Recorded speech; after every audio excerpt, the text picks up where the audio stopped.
मैं दावत देती हूँ मुनाज़ा हसन साहिबा को कि वो आइए और अपनी बात करें। मुनाज़ा हसन साहिबा मेंबर है नेशनल असेंबली ऑफ पाकिस्तान की, चीफ पेट्रन है विमेंस विंग PTI की, और मुझे बहुत खुशी है कि वो आज स्टेज के ऊपर आई हैं और वो तमाम सियासी जमातों के साथ मिल बैठ के इन इश्यूज़ के ऊपर, फंडामेंटल राइट्स के ऊपर बात कर रही हैं। Bismillahirrahmanirrahim. Honorable parliamentarians, members of the judiciary and civil society, distinguished guests, ladies and gentlemen, Assalamu alaikum. It is my pleasure to address you all at the closing ceremony of 4th Asma Jahangir Conference.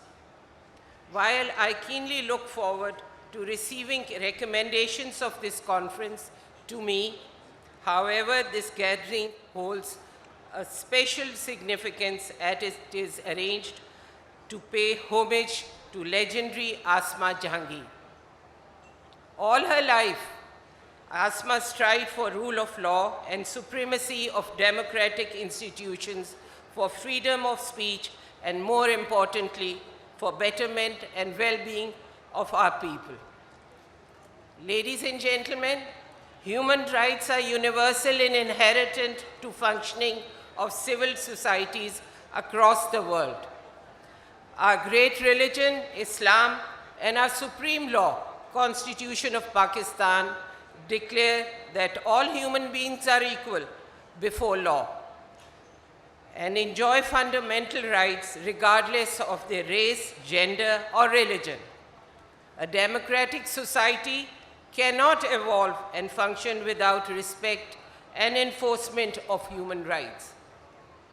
However, we have seen that nations have responded poorly when democracies are threatened by coups and erosions of democratic processes. Winds of change are blowing across continents, calling for all-inclusive and meaningful democratic order. Ladies and gentlemen, a strong democracy is capable enough to translate ideals of social justice, human rights, peace, and prosperity into a practical reality. We, as political parties, stand at the crossroad of this very transformation today. Dear guests, democratic struggle in Pakistan, spanning almost entire national history, has also taught us that the only way to a sustainable democracy is through building stronger system of equitable social and economic justice. Widening gap between haves and have-nots around the world cannot and will not serve interest of democracy. Return of democracy in Pakistan had actively sought to address issues through dialogue and reconciliation. For various national interests, all political parties were brought on one page to work for unity and integrity of the motherland. Ladies and gentlemen, you are aware that important strides have been made to strengthen democracy of Pakistan. Today, there is increasing evidence that growing global and regional challenges of security, pandemics, climate disasters are leading to high levels of income inequality, marginalizing people's chances to quality education, better health facilities, and improved civic amenities. Such inadequacies threaten young democracies like ours. This leads to a state of hopelessness, which translates into hatred and feeds extremism and terrorism. It is, therefore, in vital interest of all political parties to engage into a workable and mutually beneficial mechanism for creating a just order. It is in the same spirit that Pakistan Tehrik-e-Insaf has risen to the occasion during these challenging times. Given the unprecedented devastation caused by floods, we have responded with relief recovery efforts across all nooks and corners of the country to serve our brothers and sisters. It was the same spirit to serve its people that PTI government-led efforts to counter impact of COVID-19 on our vulnerable communities across the country. From smart lockdowns to health card and economic relief through SARS program, our interventions were world recognized and praised by governments globally. Ladies and gentlemen, promoting democracy promotes peace. And democratic rights cannot survive without tolerance, respect for difference of opinion, and diversity. As political parties, let us inculcate messages of coexistence, advocate for resolving issues through discourse, debate, dialogue into hearts and minds of our people. Dear guests, here I am, reminded of Universal Declaration of Democracy, adopted by Inter-Parliamentary Union in 1997 to set the guidelines for governments by concluding that the achievement of democracy presupposes a genuine partnership between men and women in the conduct of affairs of society in which they work in equality, drawing mutual enrichment from their differences. Ladies and gentlemen, today, no system can claim to be democratic and participatory if it fails to include and address issues concerning its men, women, and marginalized. And let it be remembered by all that there can be no democracy if there is no equity-based social justice. It is thus that in this age of democratization, nations must increasingly create space for upholding true democratic rights through fair judiciary, gender equality, freedom to religious practice, freedom of speech, and freedom on internet. Regular and fair election cycle is a prerequisite to any democratic society. Election Commission must be non-partisan and should not play games of political favorites, targeting the country's largest political party that represents the federation. To dispense democratic rights to citizens, institutions must also play their part. Institutional autonomy must not be confused with institutional encroachment. Institutions cannot exceed their mandates based on any individual power's aspirations.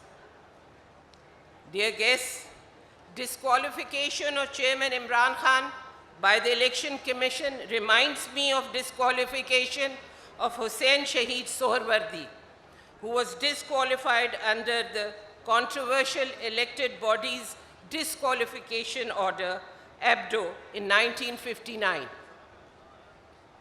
Many other popular politicians of East Pakistan were also disqualified under infamous laws like Public and Representative Office Disqualification Act.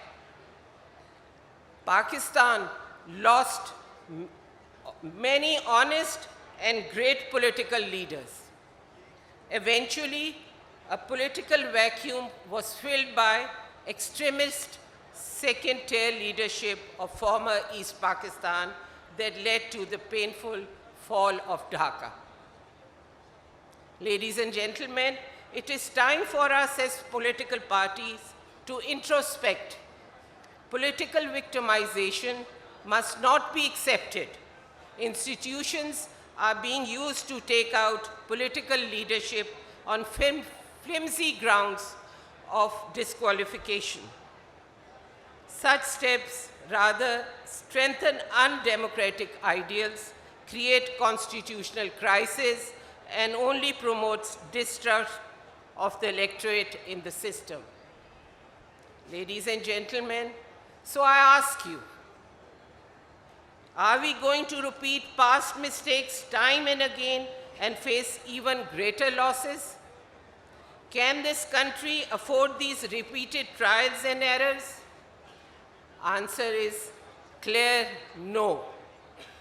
People of Pakistan cannot be denied of their political right to elect and choose their representative leaders. We must say no to political maneuvering by unelected officials and institutions and condemn them for acting beyond their constitutional and legal mandate. Ladies and gentlemen, to uphold the true democratic rights, laws hold the critical balance in shaping societies. Although that alone cannot bring a change in mindsets, as political parties, no matter how democratic in nature, can bring about a revolution on its own if it is not backed by a strong and committed public opinion. Dear participants, in line with these ideals, I must also lay forth Pakistan Tehrik-e-Insaf's founding principles: justice, rule of law, and equality for all. PTI believes that democracies are vanguard of rights of the oppressed, and no democracy can work without participatory culture. As a democratic political party that has led by example of internal democracy, we believe in a culture of dialogue. We stand for resolving all outstanding issues through continued process of discussion, sharing of ideas, and seeking common ground. And to build such broad consensus, us political parties must take the center stage. Ladies and gentlemen, as we take the center stage, we must remember that civil liberties are not dispensed through political parties, but also through meaningful engagement with institutions and all stakeholders. To me, this determines the extent, reach, and inclusivity of democratic governance. In light of these convictions, with our government during 2018, we saw a rise of free media, sustained growth of vibrant civil society, and a growing focus of elected representatives on issues of human development and civil rights. Honorable guests, political leadership of Premier Imran Khan had set the global desire for transparency and accountability into practice.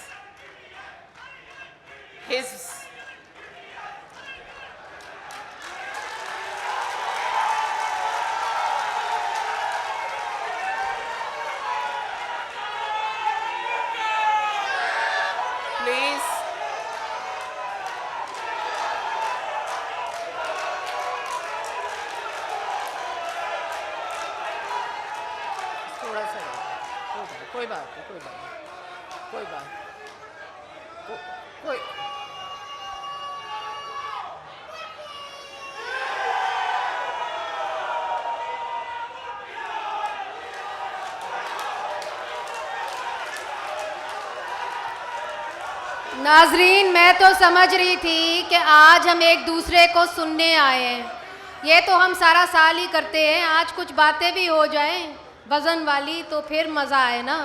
फिर पता चले कि आसपा Jahangir conference है, जलसे जुलूस नहीं है। तो मैं इनको कहूँगी कि अपनी तकरीर जो है वो कंटिन्यू करें और आप कुछ सुने, आपसे भी बाद में सुनेंगे, मगर अभी आप हमें इजाज़त दीजिए ताकि हम तरीके से अपनी तकरीब को आगे बढ़ा सकें। Thank you. Ladies and gentlemen, political leadership of Premier Imran Khan had set the global desire for transparency and accountability into practice.